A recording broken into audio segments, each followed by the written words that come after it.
Hello friends, जय माँ बगला हूँ जयदा सिंह। देखिए, आज गुरुवार है और आज गुरुवार के दिन मार्गशीर्ष का गुरुवार का सब व्रत रखते हैं। मैंने तो नहीं रखा है क्योंकि अभी सही बोलूँ इतनी सारी पूजा करके आई हूँ ना मैं कि आज के दिन मैंने मतलब पूजा नहीं की है, क्योंकि एक्चुअली रात को मैं 1:30 बजे 2 बजे आई और मैंने लेट खाना खा लिया।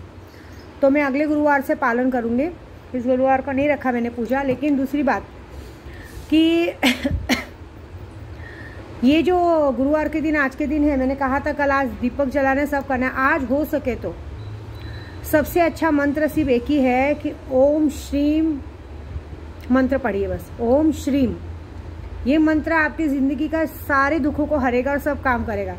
कल 15 तारीख है। कल 15 तारीख के हिसाब से सुल्तान जी ने वादा किया था कि जिस तरह से हमने जितने लोगों का भी काम किया है, कल 15 तारीख तक उस कामों का रिजल्ट आएगा। जैसे अभी पूर्णिमा के दिन भी सैलानी बाबा में काम हुआ था, परसों अमावस्या के दिन भी सैलानी बाबा में काम हुआ था। जिन 22 लोगों का अभी जितने लोगों ने मुझे काम दिया था, जिन 22 लोगों की फ़ोटो को वहाँ पे काम किया गया था, कल उन्हें दोपहर को 12 बजे तक उनका हालत ख़राब होना शुरू हो जाएगा और कल के दिन उनको सबकी हालत ख़राब होनी शुरू हो जाएगी।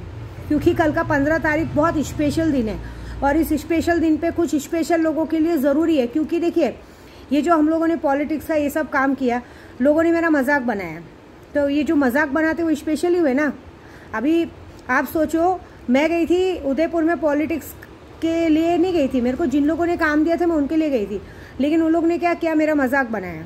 तो मैंने ज़्यादा कुछ नहीं किया। मैंने तुम लोगों को, जितने लोगों ने मेरा मजाक बनाया, मैंने उन लोगों की फ़ोटो बाग जाली पे ठोक दी। ठीक है, तो बाग जाली पे ठोक दी। अब कल दोपहर को 12 बजे के बाद आपको पता चलेगा। ये 15 दिसंबर 2023 आपकी ज़िंदगी में आने वाले 15 दिसंबर 2025 तक आपको याद रहेगा।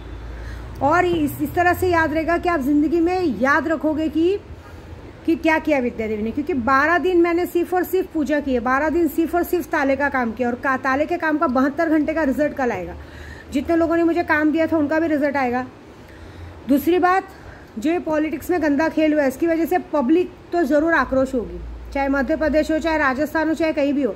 क्योंकि जो मुंबई में हुआ, मुंबई में होने के बाद पूरी मुंबई की पब्लिक हताश हो गई। उस तरह से अब हर जगह होगा। ये बात है कि पक्की है कि 2024 में हमारी जीती होगी। ये तो मुझे पूरा यकीन हो गया कि 2024 में हमारे माननीय क्या बोलते हैं राहुल गांधी जी ही प्रधानमंत्री बनेंगे। मानती हूँ, मुझे सब बोलेंगे कि इस बार तो आपने बोला था। मैंने बोला था, तो मैंने जिन लोगों के लिए मैं लड़ी वो तो आए हैं। अब वो मशीन की गलती है कि तो मशीन को तो कुछ नहीं कर सकते ना। लेकिन ये बात ज़रूर है कि अप्रैल और मई के बीच में इलेक्शन होने वाला है। तो देख लीजिएगा, इस साल आपको कोई कोरोना कोई केस नहीं बताया जाएगा। क्यों? क्योंकि इलेक्शन है, लोकसभा का इलेक्शन है। लोकसभा का इलेक्शन तो हाथ से जाने नहीं देंगे। और अब तक जितने लोगों ने भरोसा किया है अभी कहते हैं ना, ये राम मंदिर बाकी है। राम मंदिर का होने के बाद देखिए वहाँ पे भी जिनका हमारा बहुत जा रहा है, जिनको बहुत ज़्यादा नाम लिया जा रहा है, उनका भी पत्ता कट होने वाला है। क्योंकि ये जो राजनीति है, राजनीति में जब सामने वाला समझ जाता है कि ये सामने वाला बहुत ज़्यादा दिमाग लगा रहा है, कहते हैं ना, एक गुरु हमेशा जब चेले को आगे बढ़ते देखता है तो गुरु से बर्दाश्त नहीं होता, तो वो लोग उनको हटाना मंजूर करते हैं। तो ये बात अभी वहाँ पर भी होने वाली है ना। जैसे अभी हमारे अयोध्या साइड होने वाली है, वो होगा ही होगा। क्योंकि आपने जिसका साथ दिया वो पहलू ही गलत है। उन्हें वो लोग, इंसान लोग सिर्फ खुद राजा बन के रहना चाहते हैं। वो नहीं चाहते कि हमारे हाथ के नीचे काम करने वाले आगे बढ़े, बड़ी पदवी पे करें। क्योंकि उनको ये डर है कि जिस तरह का अच्छा काम आप लोग कर रहे हैं, जिस तरह से यूपी में आज की तारीख में काम हो रहा है, क्योंकि यूपी में 80 सीट है, कितना 80 सीट है।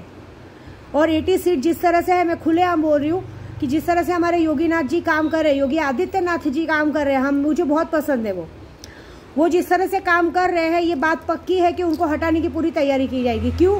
क्योंकि उनमें एक प्रधानमंत्री बनने के सारे गुण हैं और ये बात से उनके लोग डर चुके हैं। और ये बात पक्की है कि आगे आने वाले इलेक्शन में देख लीजिएगा, उन्हें भी हटा के किसी नए को रखा जाएगा। आज मैं नाम लेके बोल रही हूँ, ऐसी बात है।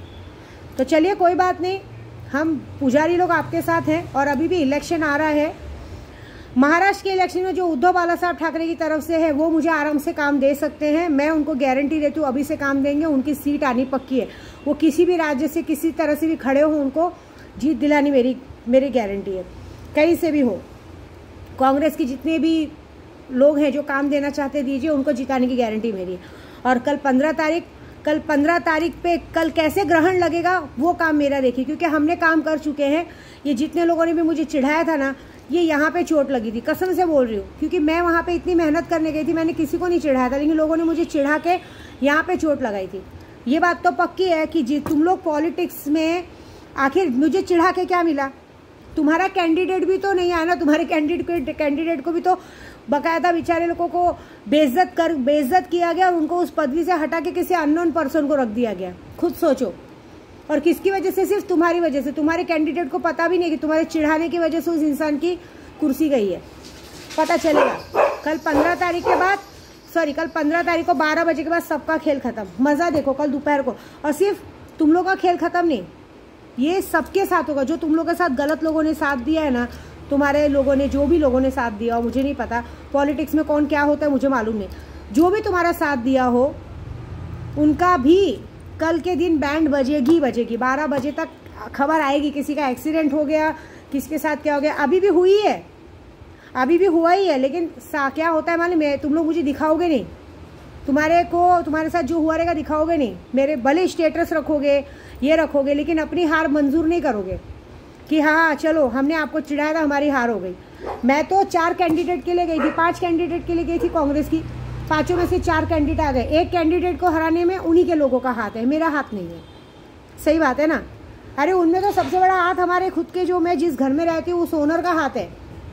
उसने वहाँ पे जाके सब जगह पे बात फैलाया है कॉरपोरेटर के साथ, हमारे ओनर ने, कि जो हमारे खड़े थे जोशी जी, सीकी पे जोशी जी, उन्होंने 3 करोड़ रुपया लेके सामने वाले से अपनी हार ली है। बताओ, वो हारे। ये खुद हमारे खुद के ओनर हरीश पांडे जी ने हमारे यहाँ पे होटल में आके बोला है। वो वहीं रहते हैं, राजमहल होटल के बाजू में किसी बंगले में रहते हैं। उसने मेरे को उंगली की, मैंने उसको बहुत गाली दिया था, लेकिन एक बात सोचिए, आपको एक तरह से दोस्त बोला जाता है और आपका ही बदनामी किया। हमने नहीं किया, मैं तो आपके लिए लड़ने आई थी, आपके लिए काम करने आई थी। ये बात मुझे यूट्यूब पे बतानी इसलिए ज़रूरी है कि आप लोग ऐसे लोगों से अलर्ट रहे कि आप लोगों का खाते, आप लोगों के एरिया में रहते 5000 करोड़ के मालिक को 3 करोड़ की क्या ज़रूरत थी? ये बातें ज़रा ध्यान से सुनिए और रखिए कि ये लोग, वहाँ के कॉरपोरेटर ने आपका नाम खराब किया। तो ये बात तो पक्की है कि अब आपकी जीत पक्की है।